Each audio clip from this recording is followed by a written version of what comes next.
Hi there. I grew up in Plano, Texas, and for those of you who don't know, in Texas, football is a religion. Now, American football has many things that go hand in hand with it, but probably one of the most recognizable is cheerleading. Now, when I say the word cheerleader, what do you think of? Maybe a skinny little blonde girl who bounces around and acts ditzy? Unfortunately, popular culture has produced a lot of negative images that still hold true today for cheerleading.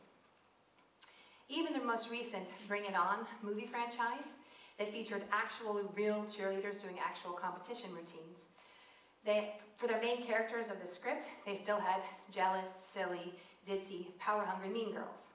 Now, when I say cheerleading, that's not what I think of. When you say cheerleading in Texas, you're talking about an athlete.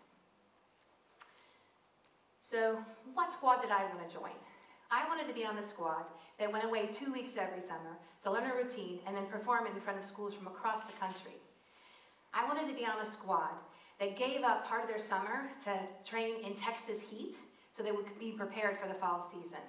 That's what I think of when I think of cheerleading. So, how did I get interested in cheerleading, and what happened to me about it? When I moved to Texas, I was 7 years old. I was the middle child of 3 girls, and I was the tomboy. I was involved in every sport you could think of, from soccer, softball, swimming, basketball, volleyball, track. I also took gymnastics, and I did modern dance. If it had precision and timing, I was in. To add to this, when I was 8 years old, Nadia Comaneci scored the gymnastics' first ever perfect 10 in the 1976 Olympics. And every girl watching her wanted to be her and fly through the air like her. Unfortunately, it was stereotyping of the typical female gymnast body that actually made me doubt myself and ability to accomplish something athletic for the first time in my young life. Because I was in so many sports, I was quite muscular at a very early age. Now, I thought walking into a gym, the coach would be great. I have a muscular little girl to train. In those days, not so. At the age of 10, I was told that I was too large, too tall. I didn't look like what a gymnast looked like by the female coach. Now, I ignored her and I stuck it out for a couple of years. But eventually, due to her comments to me, I finally quit gymnastics after a couple of years. 3 years later, I found myself in middle school. I was still playing all the sports that I'd played before, some of them on club teams, some of them on the school teams. At that point, a couple of my friends, my best friends in school, were trying out for the cheer squad. Now they said, you have to come and try out with us. You're peppy, you're loud, you're energetic, you're perfect. You're what cheerleaders are. I thought, okay, I'll give it a try. Unfortunately for me, the track coach, the volleyball coach, and the basketball coach had other plans. They actually talked the cheerleading coach into not advancing me on the cheerleading tryouts. This is because they didn't want to give up such a good athlete to cheerleading. Now, I continued on and played in all the high school sports that I was in until I graduated as a senior. But it still bothers me to this day that other people decided my path based on their bias about what they thought something was. They had an idea in their head about cheerleading and they didn't respect it. And whatever they thought a cheerleader was, I definitely wasn't it. So what is cheerleading? Funny enough, in cheerleading's origins, no woman would fit cheerleading because cheerleading was started by men. The first cheerleader was Johnny Campbell, and he was a medical student at the University of Minnesota. He got a group of students together and organized them to cheer on their football team and finally break their losing streak in 1898, and cheerleading was born. These first squads had like 5 to 6 men, and they were called yell leaders.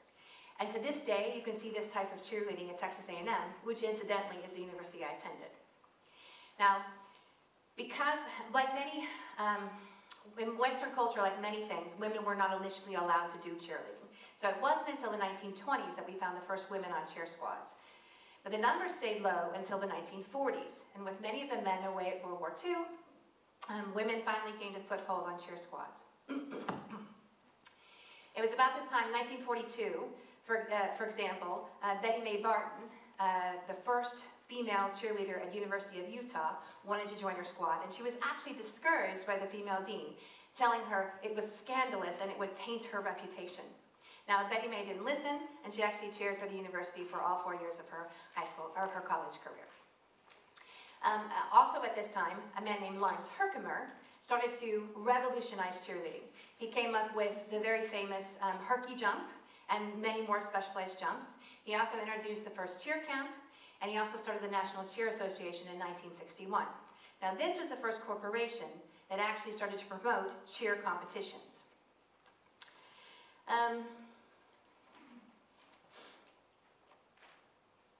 So cheerleading has changed through the decades, and it has evolved, even if Hollywood's vision of it hasn't.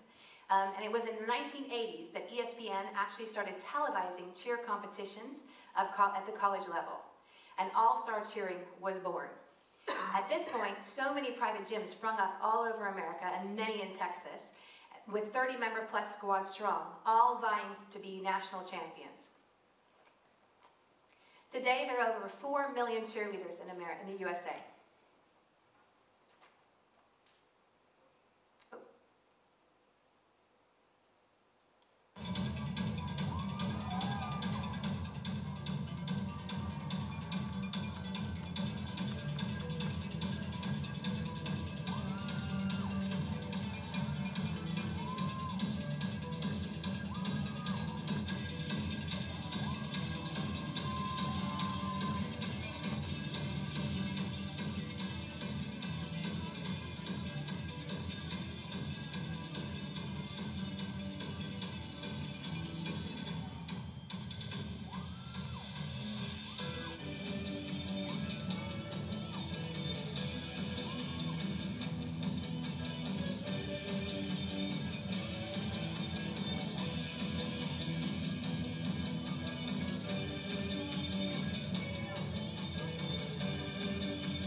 The International Cheer Union, which governs cheerleading, has 110 member states, and they host the cheerleading and dance world competitions annually. And this type of competition cheer that we're talking about is what you just saw.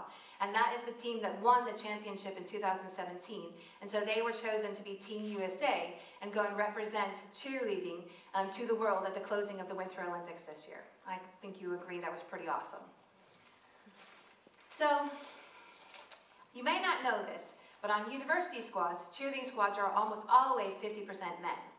However, in high school squads, women dominate the field. So why are there so few men in high school squads? Unfortunately, stereotyping strikes again. In 2013, senior Evan Larson was the first ever male cheerleader for his high school in Illinois, and the athletic director actually tried to block him from participating in the team. As he said in his own words, the coach had to really fight to get me on the squad, and many of my friends said, "You're doing cheerleading? That's kind of weird. Isn't that what the girls do?" As if there's something wrong with that.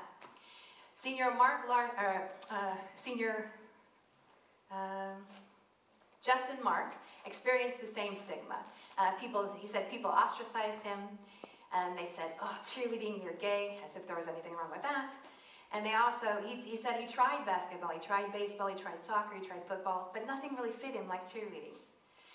But unfortunately, despite that, most of the stereotypes that occur, the numbers of men in high school squads remains low. So, how did I come back to cheerleading? Well, in 1991, in my first teaching job at West Orange Stark Middle School, a group of students came to me and asked me if I would help them start a cheer squad. What they explained to me was the majority of the white faculty didn't believe that the majority black students in the school could learn and compete with what was typically the competition cheer, because that was only white squads that did that.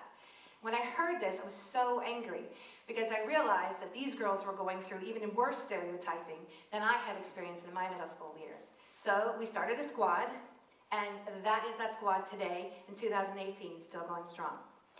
2 years later, I moved to Houston, Texas, and I started teaching at an inner city school in Aldie. The same thing happened. The girls there had heard that I had started a squad in my old school. We'd gotten talking about it. And so a bunch of them approached me and asked me if I would help them start a squad at our new school. The same thing happened. Most of my colleagues just didn't believe that this was for our school. It was an inner city school. I thought I did it once, I can do it again. So I did. And that was that same squad last summer at their summer camp. So both squads are still going strong. Now, in 1996, I moved to the Netherlands. You'll never guess what Ash was looking for. A cheer coach. 2 women had started the squad the year before, but their husbands were transferred, and so the squad died. When I was brought in to talk to the then administration, not the people we have now, the administration then told me, well, don't be surprised if the squad fails, because cheerleading really isn't a thing here in Holland. Well, that was 22 years ago, and this is my squad today.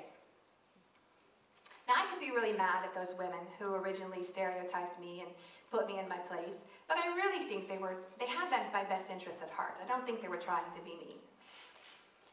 Stereotyping is definitely bad and wrong. However, my experience of stereotyping helped me see my students through different eyes than my colleagues could. Not one of the athletes that I started with on any of my 3 squads knew anything about cheerleading when I started with them, but I believed in them and they became cheerleaders. So what are my lessons learned? Well, if you believe in someone, you can help them overcome their stereotypes about themselves. If you believe in yourself, you can overcome stereotypes that other people have hold over you. Beware of your stereotypes. Yeah, beware of your ignorance. If you don't know if the stereotype is real, just assume that it's wrong, okay? Don't let your fear and insecurities ever be passed on to other people, especially if those people are younger than you. Forgive your friends if they fail you or accidentally kick you in the face. And the sooner you learn to just let go and have fun, the more time you'll have to enjoy your life. Because now I know that muscles are awesome. So don't let anybody deter you from anything you want to do. Put it all out there on the floor.